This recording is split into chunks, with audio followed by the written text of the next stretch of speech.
souhaitons la bienvenue ce matin à la suite de notre série de messages Suivre Jésus et la deuxième partie d'un message intitulé Suivre Jésus de la multiplication à la tempête, de la tempête au miraculeux.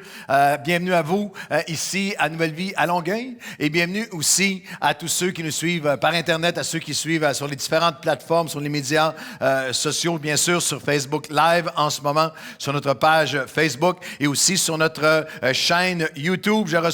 Je suis béni ce matin, puis je veux l'offrir, un témoignage que je veux offrir à tous ceux qui travaillent à la technique, ceux qui sont aux caméras, ceux qui sont à la régie, ceux qui travaillent sur nos sites, notre équipe de com. Nous recevons à chaque semaine plein de courriels. Cette semaine, j'ai reçu plusieurs courriels de centres, par exemple, de centres de thérapie comme Défi Jeunesse. Je veux saluer les gars de Défi Jeunesse qui, à chaque semaine, suivent les messages, prient, étudient les messages ensemble. Un autre centre que je ne nommerai pas, mais qui a commencé à venir en personne avec les gars et par la suite, maintenant, suit avec les vidéos et même, on nous a écrit cette semaine pour leur a donné la permission.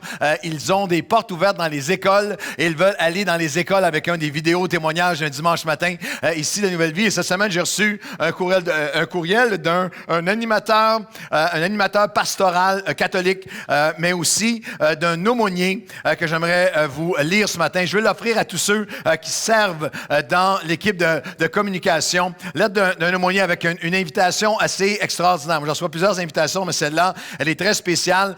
Cher Pasteur Claude, je veux vous remercier pour votre série de messages Suivre Jésus qui fait pas mal de vagues dans nos milieux. Comme vous le savez, nous sommes maintenant plusieurs aumôniers à utiliser avec votre permission les vidéos de vos messages dans nos rencontres de groupe avec les hommes et les femmes qui sont détenus dans nos établissements carcéraux.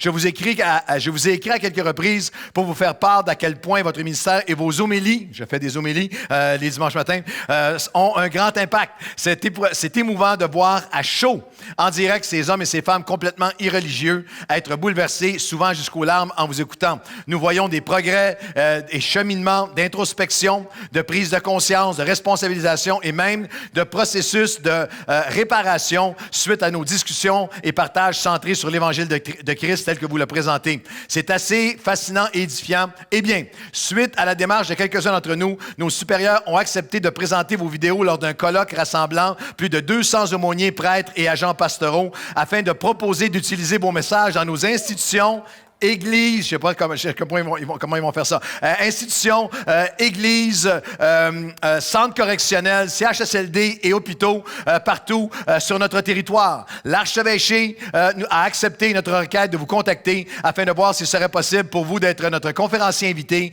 pour l'adresse principale de ce colloque, avec soit une présentation de 90 minutes sur le thème « Communiquer l'Évangile de façon contemporaine et efficace à notre société et culture d'aujourd'hui ». Nous serions honorés de votre présence. Puisse Dieu, notre Père, vous utiliser pour nous apprendre à suivre Jésus nous-mêmes. D'abord, il écrit « Nous en avons tellement besoin » pour ensuite présenter le Christ à cette génération. Merci, Pasteur Claude. Merci, Nouvelle Vie, d'être là pour le message et le modèle de comment suivre Jésus.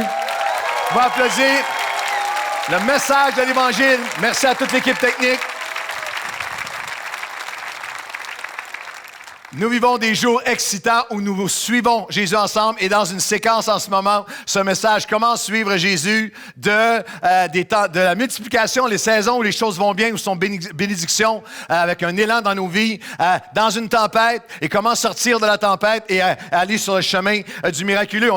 Nous avons pris comme texte de départ dans Marc chapitre 6, le récit de la multiplication suivi de la tempête et du miraculeux. Et souvent, c'est les deux premiers, le message de la multiplication et par la suite le message de la tempête sont enseignés, crus et suivis, compris, appliqués séparément. Mais Jésus les a réunis. Un enseignement qui réunit les deux. Parce qu'à la fin de la tempête, lorsqu'il marche sur les eaux vers eux, après la multiplication qui a été suivie par une tempête, nous lisons dans Marc 6, versets 51-52. Puis il monta vers eux dans la barque et le vent cessa. Ils furent en eux-mêmes tous stupéfaits et remplis d'étonnement, car ils n'avaient pas compris le miracle des pains et de la multiplication, le miracle des pains, parce que leur cœur était endurci. Il y a une dynamique séquentielle, spirituelle de la multiplication à la tempête. Et on regarde ensemble à 3 principes dynamiques et découvertes, des apprentissages de vie qui sont tellement importants. Parce que c'est seulement alors que vous savez comment traverser de la multiplication à la tempête que vous n'allez pas vous faire voler le miraculeux. On ne veut pas se faire voler le miraculeux. On ne veut pas sécher et s'enfoncer dans la tempête. Alors, nous regardons ensemble. Et si vous avez manqué le premier message, il est déjà en ligne. C'est important que vous allez le chercher. On a regardé tout l'aspect multiplication à la tempête. Alors qu'on a vu ensemble que de la multiplication à la tempête au miraculeux, Marc chapitre 6, il faut renouveler nos cœurs et nous approcher. Nous avons vu ensemble qu'il faut recevoir et nous approprier des lois du royaume qu'on a étudiées ensemble la dernière fois et qu'on vit ensemble. Et ce matin, si nous voulons passer de la multiplication à la tempête et entrer et nous emparer du miraculeux, il faut reconnaître, accepter et apprendre. Des choses à apprendre pendant ces saisons-là. Et lorsqu'on entre dans la tempête, dans Marc chapitre 6, il y a toute une succession d'événements qui sont tellement près des tempêtes qu'on vit encore aujourd'hui. La Bible nous dit qu'aussitôt après, il a obligé les disciples à traverser de l'autre côté. Ils étaient dans la volonté de Christ. Ils suivaient Jésus et il y a eu une tempête. Jésus, et Sandra l'a dit mot à mot pendant l'adoration ce matin, Jésus n'a jamais promis l'absence ou la disparition des tempêtes. Il a promis l'accomplissement de nos destinées à travers les tempêtes. Alors, de la montagne, eux étaient sur la mer et lui était à terre, mais la Bible nous dit qu'il les vit, il les voyait. Ils avaient beaucoup de peine dans la tempête. Le texte nous dit que c'était la 4e veille de la nuit. Le récit commence à 18 heures. Alors, on est 4 fois 2 heures plus tard. Il est 2 heures du matin, sans aucun doute que c'était des marins aguerris. Alors, sans aucun doute que pendant les premières heures, on peut les voir se donner des ordres et on va gérer ça. Mais ils sont arrivés au bout d'eux-mêmes. C'est une tempête qui les amène au bout de leurs ressources. Mais le Seigneur les voyait. Ses yeux sont toujours, c'est important de le rappeler à chacun d'entre vous ce matin, ses yeux sont toujours sur vous, quel que soit ce que vous traversez. La Bible nous dit qu'il est descendu vers eux sur la mer et il les aurait dépassés. Et ça, c'est extrêmement important parce que Jésus ne s'imposera jamais à vous dans la tempête. Il ne violera jamais votre volonté. Vous pouvez, ce matin, il marche près de vous dans votre tempête. Il marche vers vous sur les flots fracassants de votre tempête. Mais vous pouvez vous fermer, vous pouvez dire non, vous pouvez refuser sa main. Il ne s'imposera jamais. Depuis 35 ans, c'est une des plus grandes souffrances dans le cœur de pasteur de voir des gens laisser passer Jésus pendant leur tempête au lieu de s'emparer à lui. Je veux être avec la femme qui a l'issue du sang, qui a dit « Ah non, moi, je te laisse pas passer. Si je peux seulement le touché dans ma tempête, je serai guéri. » Il les aurait dépassés et ils étaient troublés. Et la raison étant, ils ne l'ont pas reconnu parce que leur cœur était endurci, parce qu'ils n'avaient pas compris. Dans les tempêtes, il faut reconnaître, il faut accepter et il faut apprendre. Parce que de l'autre côté, tous ceux qui le touchaient étaient guéris. C'est seulement si j'accepte de demander au Seigneur de m'aider à apprendre. C'est tellement important de comprendre ce qui m'empêche et ce qui va me permettre de traverser de l'autre côté. Alors, la première question du message ce matin, c'est est-ce que vous apprenez des choses pendant vos tempêtes? Est-ce que vous perpétuez le même cycle toujours ad vitam aeternam de faire les mêmes erreurs, les mêmes patterns, les mêmes actions, les mêmes endurcissements, les mêmes affaires pour vous replonger dans les mêmes tempêtes? Est-ce que vous passez vos années à vivre les mêmes tempêtes sans jamais vous poser de questions? Il y a des questions tellement importantes. Il faut apprendre. La raison pour laquelle ils ne le reconnaissaient pas dans leur tempête, c'est parce que leur cœur était endurci. Ils n'avaient pas compris. Ils n'avaient pas compris le miracle des pains. Ils n'avaient pas laissé Dieu les enseigner pendant leur tempête. Les tempêtes sont certains des moments les plus extraordinaires pour grandir, pour apprendre. C.S. Lewis a dit que la souffrance, c'est le mégaphone de Dieu. C'est le moment où Dieu veut le plus nous parler. Des questions importantes pendant les tempêtes. Est-ce que je projette toujours tout sur les autres pendant mes tempêtes? Est-ce que c'est toujours, c'est lui, c'est elle, c'est mon mari, c'est ma femme, c'est mes enfants, c'est l'Église, c'est le patron, c'est la société, c'est le monde, c'est ma famille? Ou est-ce que je prends ma part? Est-ce que je me pose la question, qu'est-ce que je peux apprendre sur Dieu? Qu'est-ce que je peux apprendre sur moi pendant cette tempête? Qu'est-ce qui m'appartient? Quelle est ma part dans ce qui a pris place? Qu'est-ce que je peux changer afin de mieux suivre Jésus dans la tempête? Et ce qu'on va faire ce matin, c'est qu'on va regarder à des disciples comme nous qui suivent Jésus dans la tempête, parce que le cycle de multiplication, tempête, jusque dans le miraculeux, il est un cycle, une séquence qui se poursuit tout le temps. Je pourrais le faire de la Genèse à l'Apocalypse et de Marc chapitre 6, mais même après la résurrection de Jésus, vous traversez les Actes des Apôtres qui couvrent une trentaine, quarantaine d'années de l'histoire des premiers croyants qui suivaient Jésus après la résurrection, comme nous, et vous allez voir ce cycle-là. Alors, on va aller ensemble à la fin des Actes des Apôtres, Actes 26, 27, 28, où l'apôtre Paul, les actes se terminent avec une séquence il y avait la multiplication dans une tempête, jusque dans le miraculeux. Et je pense que c'est particulier, c'est important parce que vous allez voir exactement les mêmes principes, mais très important parce que c'est encore plus proche de nous. Les disciples dans les actes suivaient Jésus comme nous. Ils savaient que Jésus est le Seigneur, mais il y a des silences. Ils savaient qu'il est immuable, mais il est invisible. Il est ressuscité maintenant comme nous. À travers nos tempêtes, c'est pas comme les disciples qui marchaient dans les évangiles pendant 3 ans avec lui à côté. Comme nous, dans leurs tempêtes, dans les actes, nous avons ses promesses, mais nous n'avons pas sa présence physique. Nous avons son enseignement, mais il y a parfois des éclipses. Que je vois plus la lumière, je vois plus ce qui se passe. Nous avons ces instructions, mais il y a parfois des injustices incompréhensibles. Lorsqu'on prend ce récit de la dernière tempête des Actes des Apôtres qui se termine dans le miraculeux, après la multiplication des actes, on le prend dans l'acte 26, et nous avons l'apôtre Paul qui est mis en prison il a absolument rien fait. Il n'a aucun tort, il a seulement prêché l'Évangile, puis il va être mis en prison, puis il va être mis sur un bateau pour être amené comme un prisonnier. Et le texte nous dit dans Actes 26, 31, le diapo 5, le roi même, le gouverneur Bénénice et tous ceux qui étaient assis avec lui se levèrent et en se retirant, ils se disaient les uns aux autres, cet homme n'a rien fait qui mérite la mort ou la prison. C'est ces tempêtes dans nos vies, il y a des tempêtes dans nos vies où nous n'avons rien fait pour que ça nous arrive. J'ai rien fait et je me retrouve dans une tempête où les vents sont contraires, où les vents viennent contre moi. Et le verset 7 de Acte 27 nous dit, nous naviguâmes lentement et ce ne fut pas sans difficulté. Nous avons atteint une certaine hauteur, mais le vent ne nous permit pas de... Et ça aussi, c'est commun à nos vies d'aujourd'hui où j'ai travaillé fort. Mon mariage, ma vie, ma carrière, ma famille, mes enfants, mon ministère.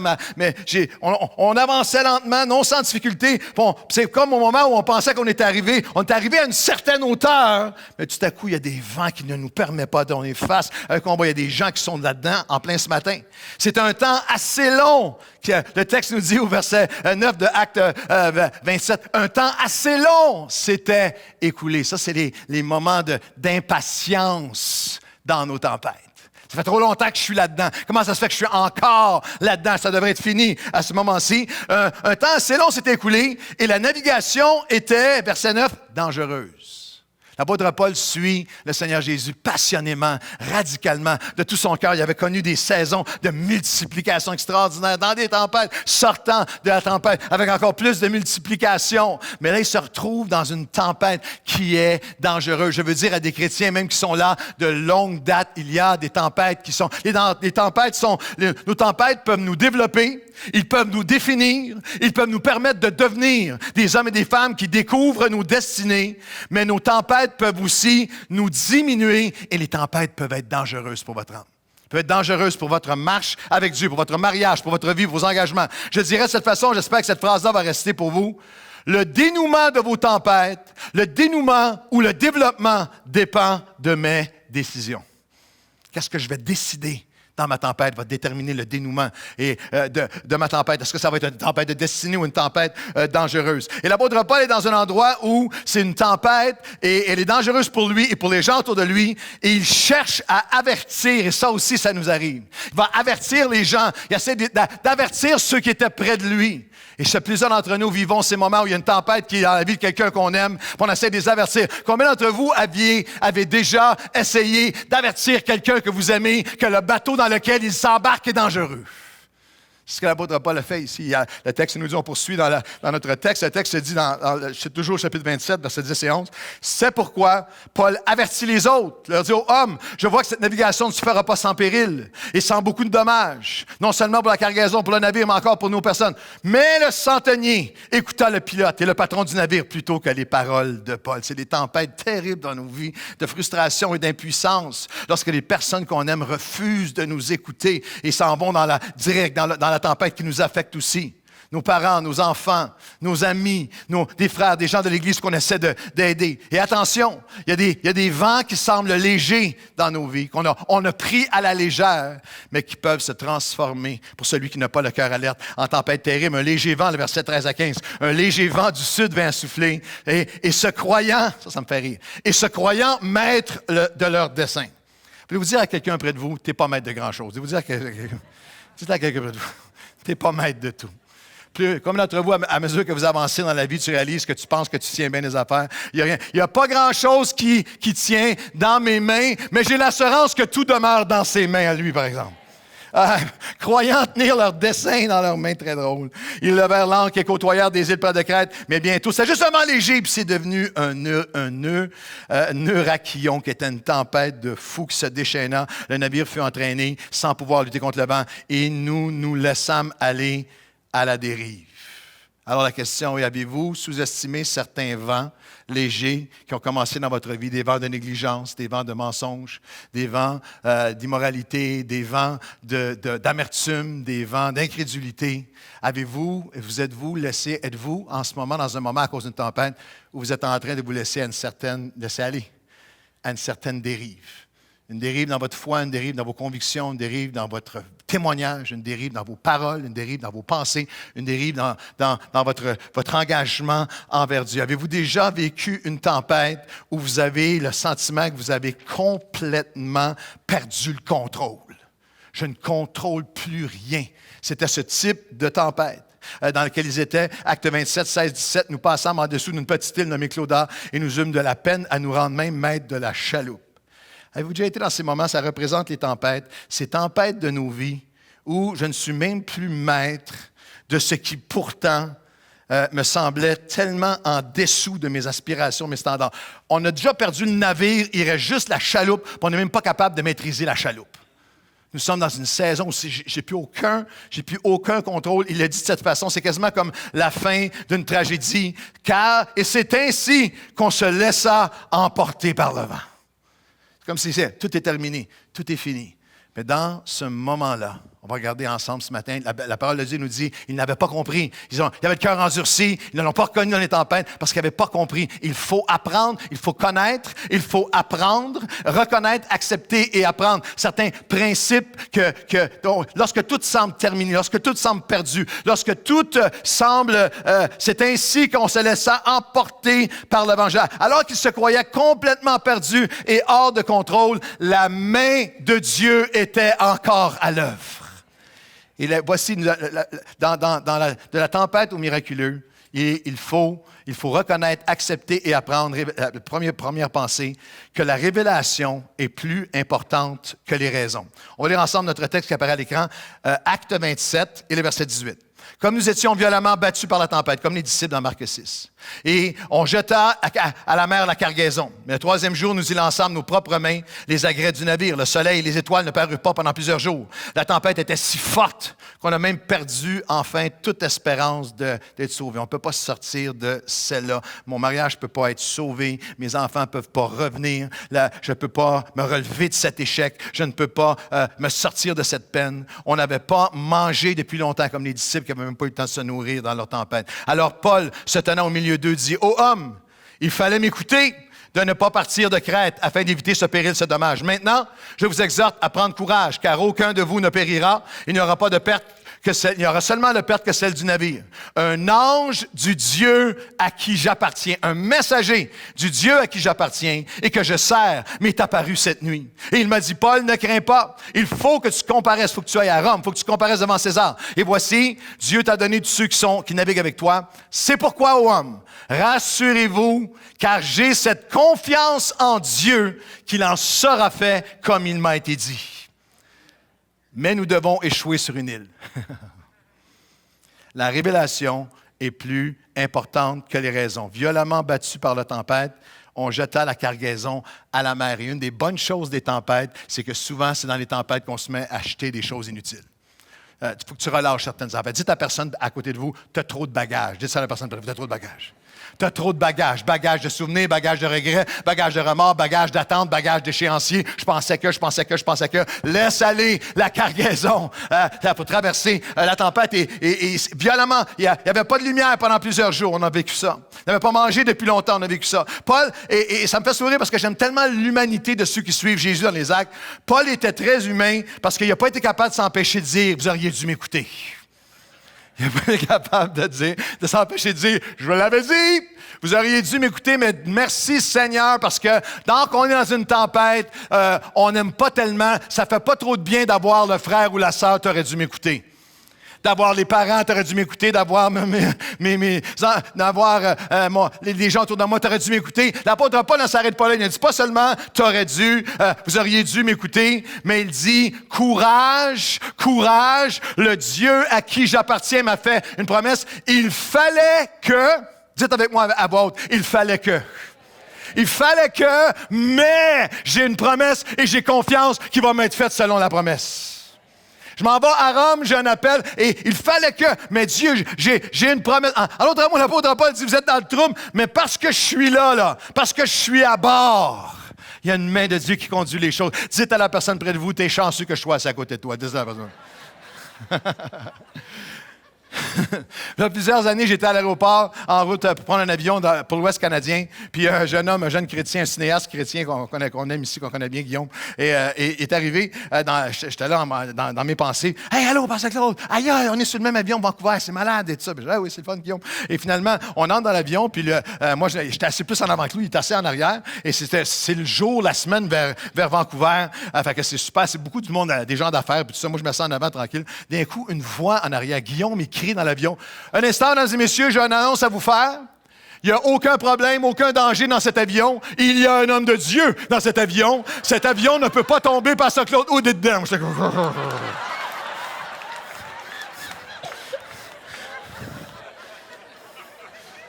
Le reste du voyage, tous les gars dans...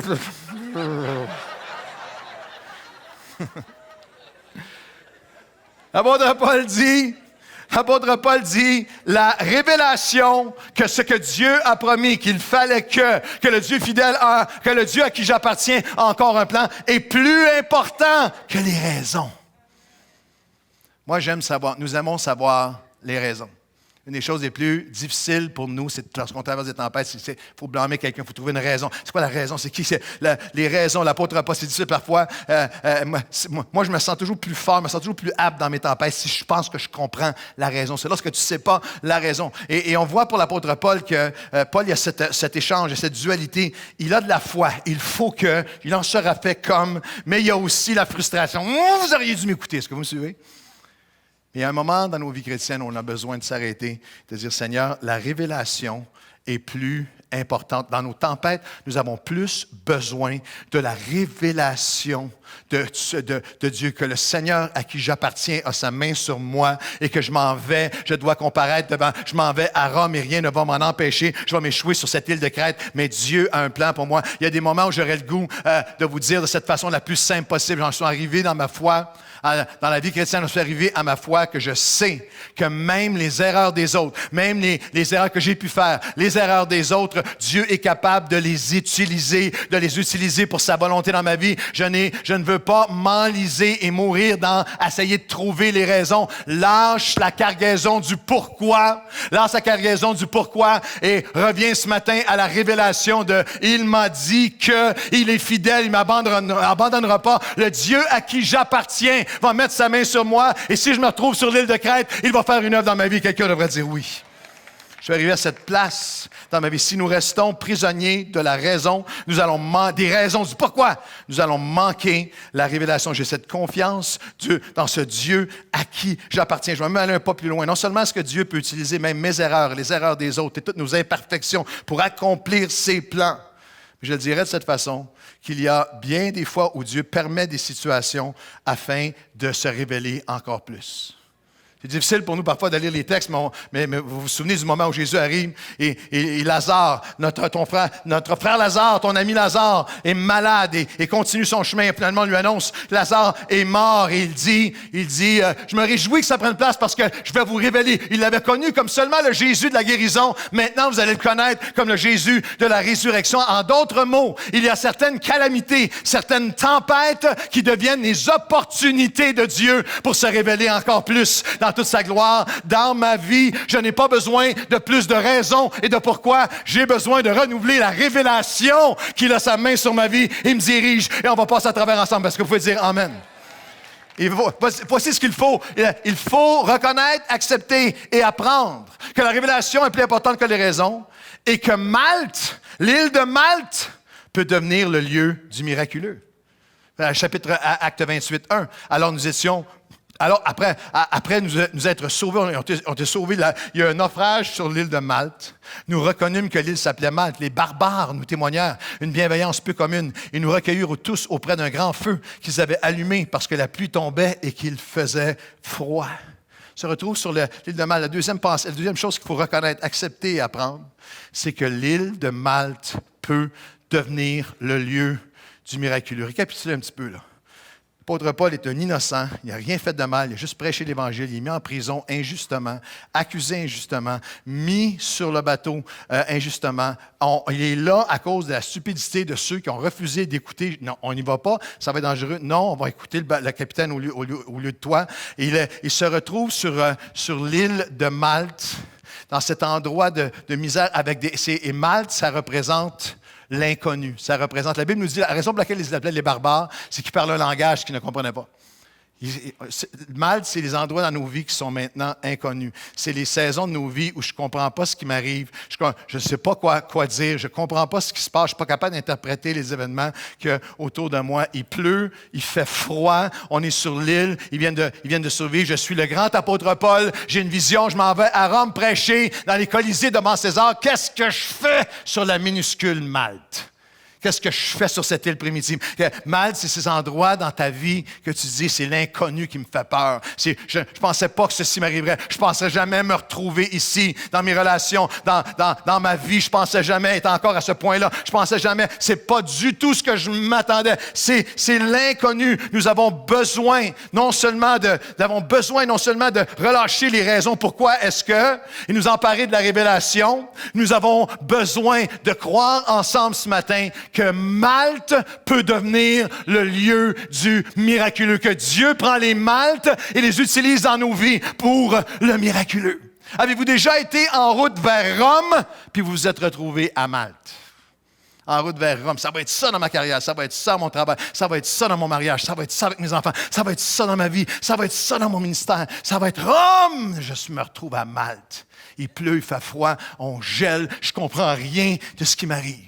Tu as besoin, dans les tempêtes, si tu veux aller vers le miraculeux, je peux croire, et ceux d'entre nous qui marchent avec Dieu depuis longtemps pouvons vous le témoigner. Nous avons vu tellement de fois Malte devenir le lieu du miraculeux, l'endroit où je ne voudrais pas être, l'endroit que je ne connais pas, l'endroit où je suis insécurisé, l'endroit où il n'y a plus rien qui est familier, l'endroit dans ma vie où est-ce que tous mes repères et puis tout ce que je savais faire, tous les langages que j'avais ne correspondent pas.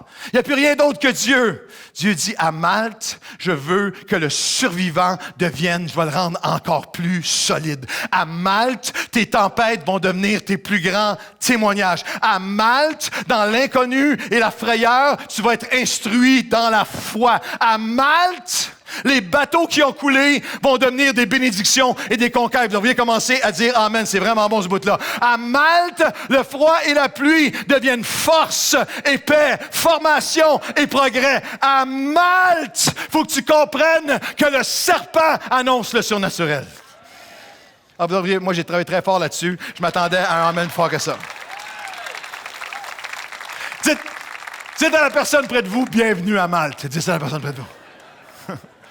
À Malte, je dois reconnaître, accepter, apprendre que la révélation est plus importante que les raisons. Laisse aller les raisons. Je marche dans la révélation de son engagement, de sa fidélité, de sa main qui me dirige. Ils vont m'être faits selon qui. Il faut que.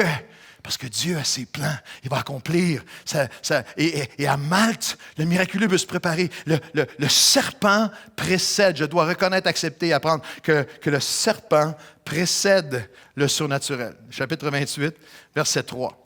Paul, ayant ramassé un tas de broussailles et l'ayant mis au feu, une vipère, c'est ça qui manquait, une vipère en sortit par l'effet de la chaleur et s'attacha à sa main. Ce n'est pas une petite affaire, papa, elle prit après sa main.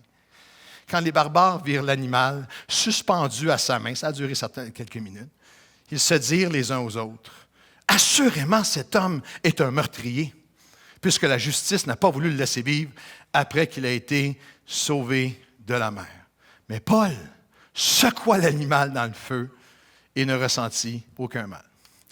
C'est la portion de la tempête qu'on appellerait en québécois, ça ne marchera pas en France et ailleurs, mais ça va marcher ici, je pense.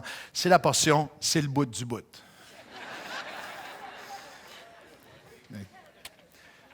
J'ai rien fait, j'étais un homme de Dieu, j'ai prêché l'Évangile, ils m'ont accusé injustement, battu de verge, j'étais en prison. Ils m'ont sorti de prison, puis les juges ont dit, cet homme-là n'a rien fait de mal pour se retrouver là. Il ne mérite pas rien, rien fait de mal. Ils me mettent sur le bateau quand même. Je leur dis, sur le bateau, faites-le pas, ça va être terrible, ça va vous amener à... Non, on ne m'écoute pas, moi.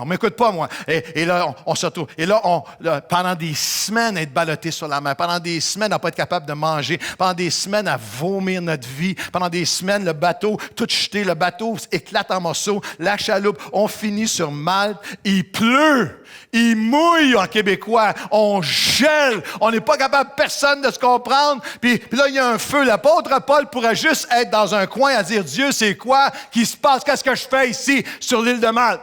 Mais je vais contribuer, je vais continuer à aller à l'église, je vais continuer à prier, je vais continuer à servir, je vais continuer à m'impliquer, je vais continuer à donner ma dîme. Dites amen, c'est super bon. Je vais continuer. OK, d'abord, je vais aller aider dans le feu. Je suis un prédicateur pour les nations.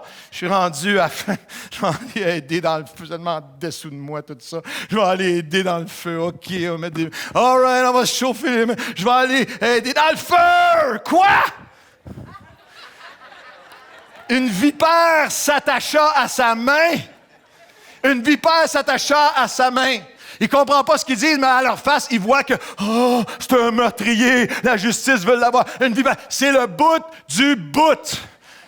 Et l'apôtre Paul va faire le message le plus puissant de l'Évangile sans dire un seul mot. Il n'a pas dit un mot, mais la vipère s'attacha à sa main. La Bible dit qu'il la secoua, il n'a pas dit un mot, et la jeta dans le feu. Ne laisse pas le poison de la vipère faire son œuvre en toi. Laisse pas le poison, laisse pas le poison de l'amertume. Laisse pas le poison de tout abandonner. Laisse pas le poison de la jalousie. Laisse pas le poison de l'insécurité. Laisse pas le poison de la peine. Laisse pas le poison de la peur faire son œuvre en toi. Il y a des moments où, au-delà de tous les discours, just shake it off. Prends la vipère puis lance-la dans le feu, dans le nom de Jésus. Criez avec moi, jette-la dans le feu. Lorsque je traverse la tempête, si je veux me rendre au miraculeux, il faut reconnaître, accepter et apprendre que la révélation est plus importante que les raisons. Malte peut devenir le lieu du miraculeux. Le serpent précède le surnaturel. Et à qui j'appartiens compte plus que les attaques. Est-ce que vous vous souvenez qu'est-ce que Paul a dit? En effet, le Dieu à qui j'appartiens, que je sers, m'est apparu cette nuit. Il faut que, et je sais que j'ai confiance en Dieu qui sera fait comme il m'a été dit. Le Dieu à qui j'appartiens. Mais eux, non, c'est un meurtrier. C'est sûr que c'est un meurtrier. Ces gens s'attendaient à le voir enfler ou tomber mort, subitement. Mais après avoir longtemps attendu, voyant qu'il ne lui arrivait aucun mal, ils changèrent d'avis et dirent « c'est un Dieu ». Des affaires qui ne changent pas, des barbares sur une île de Malte de 2000 ans aux médias sociaux en 2019. « Hosanna au fils de David, crucifiez-le ». Tu veux suivre Jésus, tu vas avoir besoin dans tes tempêtes parfois de marcher en refusant et de te laisser abattre par les jugements des gens autour de toi. Les jugements. Qu'est-ce qu'ils se disaient, les barbares? Encore des barbares aujourd'hui dans l'Église. Tout ce qu'ils se disaient, les barbares, il a dû se faire quelque chose contre Dieu pour être comme ça. Si tes enfants sont de même, c'est à cause de ça. Puis si c'est ta vie. Puis si tu traverses ça, puis si se passe ça dans ton mariage. Même parfois, les personnes qui sont proches de toi, qui te connaissent, Non. Et tout à coup, les mêmes personnes, fickle, les mêmes personnes qui disent, c'est un meurtrier. Non, c'est un Dieu. C'est un meurtrier. Non, c'est un Dieu. Hosanna, crucifiez-le. As-tu été attaqué dans tes moments de tempête par des gens que tu pensais qu'ils seraient là pour te soutenir et t'encourager, puis qui se sont mis à mettre des choses en doute, se sont mis à prononcer des paroles de mort sur toi, des paroles de découragement, des paroles qui te déchirent et qui t'éventrent? Et il faut que tu t'arrêtes un instant. Dans la tempête, à qui j'appartiens est plus important que les attaques contre moi. Le seul jugement qui compte, c'est le jugement de Dieu sur moi, qui connaît mon cœur et qui va me conduire. Quelqu'un devrait dire Amen. Il faut reconnaître et accepter et apprendre. La révélation est plus importante que la raison. Mal peut devenir le lieu du miraculeux dans ta vie. Le serpent précède le surnaturel. Si tu le secoues, tu ne le laisses pas faire son œuvre en toi et tu le secoues dans le feu. À qui j'appartiens compte plus que les attaques. Et c'est tellement important que tu secoues le serpent dans le feu. C'est tellement important. La Bible nous dit que lorsqu'il a secoué le serpent dans le feu, qui a continué à servir. Et tout le monde, là, lui, il faisait juste servir. Mais tous les barbares étaient... C'était comme une bombe. Là. C'est comme, il va s'exploser, il va enfler, il va crever, il va étouffer, Non, lui, il est en train de servir. Et c'est tellement important que je et que tu secoues dans le feu les serpents lors des attaques.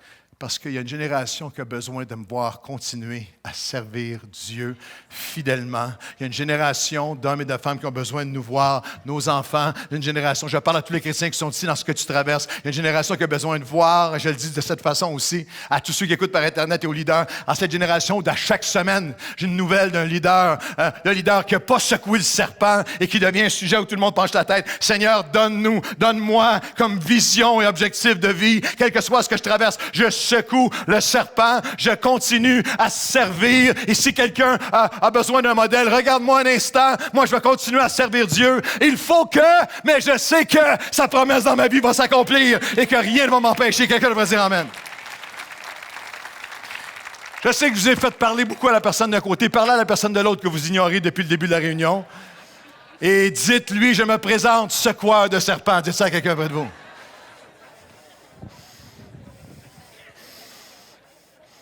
Il faut reconnaître, accepter et apprendre que la révélation est plus importante que les raisons. Je te laisse aller les raisons maintenant. Pas dans la révélation. Mal peut devenir le lieu du miraculeux. Il faut reconnaître, accepter et apprendre que le serpent précède le surnaturel. Et à qui j'appartiens compte plus que les attaques ou l'adulation des gens. C'est un meurtrier. Non, c'est un Dieu.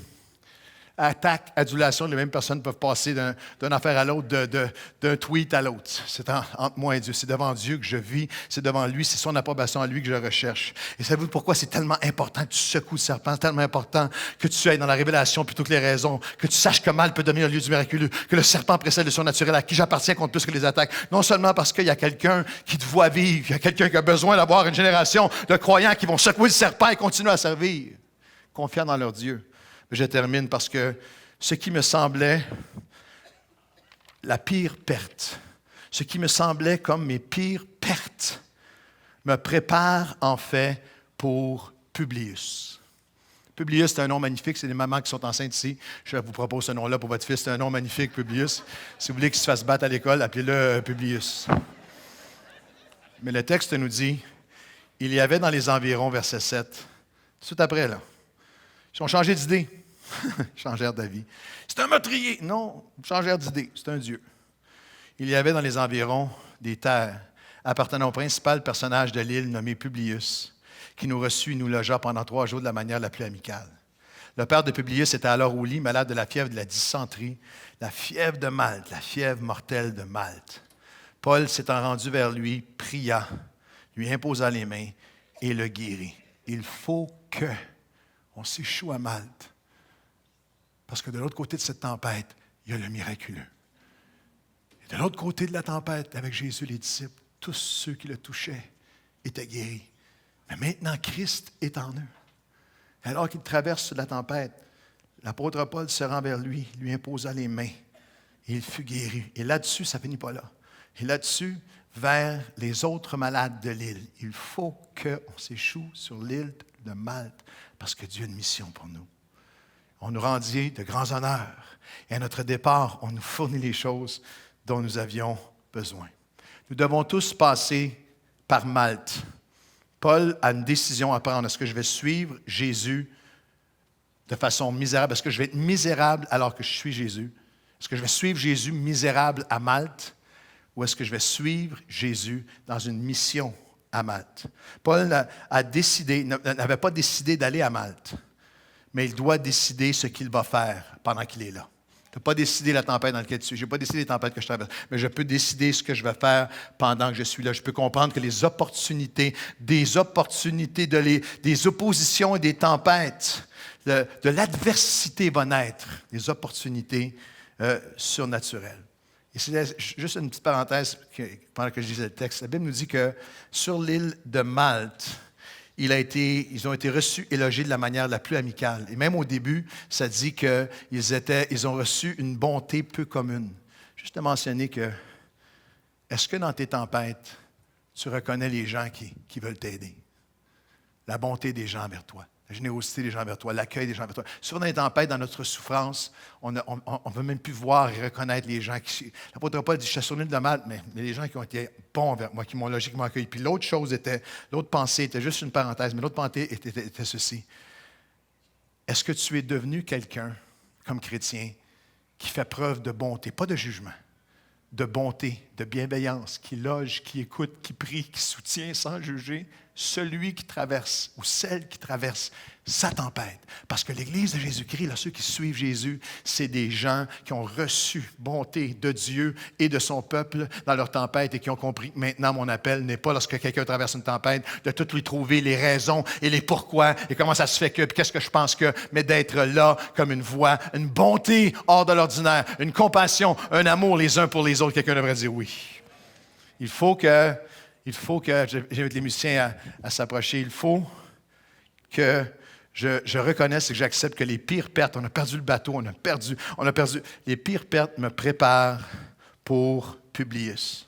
Je pourrais presque le dire de cette façon, c'est comme si il faut que, et je pense qu'à ce moment-ci, c'est le moment, je pourrais appeler, où Paul a souri. Je pense que Paul a souri. À ce moment-ci, là, l'apôtre Paul, le naufrage, toute l'affaire, puis le serpent, shake le serpent, continue à servir, c'est un Dieu. Ouais. Et là, tout à coup, à travers, je ne sais pas comment est-ce qu'on fait, travail traducteur, venez-vous avec nous. Il y a peut-être un qui est capable, qui a fait de se faire comprendre. Je le vois assis dans la maison avec ces gens-là. Et il y a un monsieur qui passe, puis il est mourant. Qu'est-ce qui se passe avec lui? C'est qui? C'est le père de l'homme le plus important du village, qui a le pouvoir sur toute l'île entière, c'est son père. Et l'apôtre Paul commence à sourire. C'est pour ça. Il fallait que. Dieu dit, si tu as confiance en moi, il fallait que tu te rendes à Malte. Tu avais besoin d'aller à Malte pour l'œuvre que je vais faire en toi, mais tu avais besoin d'aller à Malte parce que Malte avait besoin de toi. Et là, c'est tellement beau. La main encore cicatrisée, la main encore qui, toi, jour avant, était mordue par le serpent, devient la main qui amène la guérison. De la tempête jusque dans le miraculeux. Est-ce que vous comprenez que quel que soit ce qu'on traverse ensemble, quel que soit ce que tu traverses dans ta tempête, si tu le laisses, si tu sors avec moi ce matin, tu traverses la tempête avec moi ce matin, tu dis, Seigneur, je relâche les raisons. Ça ne sera pas les raisons. Je veux me tenir dans la révélation. Il faut que, et j'ai confiance que celui qui m'a promis va me garder. Moi, je m'en vais à Rome. Je ne peux pas mourir ici à Malte parce que je m'en vais à Rome. J'ai une promesse de Dieu dans ma vie. Et Malte va devenir le lieu du miraculeux pour moi. Et même s'il y a un serpent, je vais le secouer. Et le serpent va préparer le surnaturel dans ma vie. Et même s'il y a du monde qui m'attaque et qui m'accuse et qui me juge, à qui j'appartiens est plus important que les attaques ou l'adulation. Et Seigneur mon Dieu, même ce que je pensais qui avait été perdu, les pires pertes dans ma vie, mon Dieu, je te les offre et tu vas faire de moi quelqu'un. La main qui est cicatrisée encore avec la souffrance va goûter au surnaturel et va amener la guérison à d'autres dans le nom de Jésus. Et que ceux qui veulent le suivre disent un grand et dernier Amen ce matin. On peut se lever ensemble en sa présence. J'aimerais inviter toute l'équipe à s'approcher. Sandra et toute l'équipe, nous allons chanter. J'ai quelque chose de spécial sur mon cœur. Ça va prendre quelques minutes. C'est important. Penchez la tête avec moi. Je crois qu'il y a beaucoup de gens ce matin que ce message vous parle. Je cherchais les raisons. Mais ce matin, je veux relâcher les raisons. Puis je veux venir être rempli de la révélation de Dieu. Je veux m'approcher de lui et dire, Seigneur, je veux vivre au diapason. La seule chose, je relâche les raisons, mais je veux vivre avec le Seigneur m'a promis. J'ai confiance que celui qui m'a promis, il m'en sera fait comme il me l'a promis. Je crois qu'il y a plusieurs personnes ce matin qui étaient à Malte. Ce qui t'arrive, tu ne peux même pas l'imaginer. Puis je pense que c'est fini. Puis cette tempête-là est trop longue. C'est trop. Puis je ne peux pas revenir de ça. Tu étais presque au bord d'abandonner. Comme eux, le texte dit, ils n'avaient plus même d'espoir. Mais lorsque moi, mon espoir est en train de mourir, l'espoir, c'est Jésus vient me chercher là, dans la tempête. Et ce matin, il y a un serpent qui a voulu s'attacher à ma main. Un serpent de tristesse, un serpent de colère, un serpent de... C'est rendu impossible. Un serpent d'incrédulité, un serpent d'amertume, un serpent de non. Un serpent d'endurcissement. Ils ne comprirent pas parce que leur cœur est endurci. Mais Seigneur, ce matin, je veux secouer le serpent. Son poison ne fera pas son œuvre en moi. Et Seigneur, mon Dieu, j'ai souffert des attaques. J'ai souffert de ceux qui ont mis mon cœur en question, de ceux qui ont dit des choses sur moi, de ceux qui m'ont blâmé, de ceux qui me blâment pour ce qui arrive. De ceux qui m'attaquent, mais ce matin, à qui j'appartiens est plus important que les attaques. Je ne cherche pas l'adulation des hommes. Je cherche à plaire à mon Dieu. C'est devant toi que je veux vivre ma vie. Et ce que je pensais qui était ma pire perte, oh mon Dieu, tu me dis ce matin que ça me prépare pour mon Publius. Tu veux prendre. Cette tempête-là, je ne l'ai pas choisie, mais je peux décider ce que je vais faire dedans. Et ce matin, je veux t'obéir. Je veux m'offrir à toi. Je veux t'honorer. Je veux te servir. Je veux voir le miraculeux. Je veux croire. Je veux pardonner. Je veux aimer. Je veux voir la résurrection. Ma main est enflée, cicatrisée. Mais cette main-là, Seigneur, dans la tienne, peut devenir celle qui va amener la guérison. À mon couple, à mon mariage, à mes enfants, à ma vie et à d'autres, à des gens que je ne connais même pas encore vers lesquels tu vas me conduire. Alors ce matin, je tends mes mains vers toi et je dis, Seigneur, en ta présence, je veux aller. Tu seras toujours là. Et si vous êtes avec moi ce matin à suivre Jésus, de la multiplication à la tempête, jusque dans le miraculeux, est-ce que vous pouvez tendre vos mains vers Dieu et on va le chanter et l'adorer, le prier ensemble alors que nous nous offrons à lui.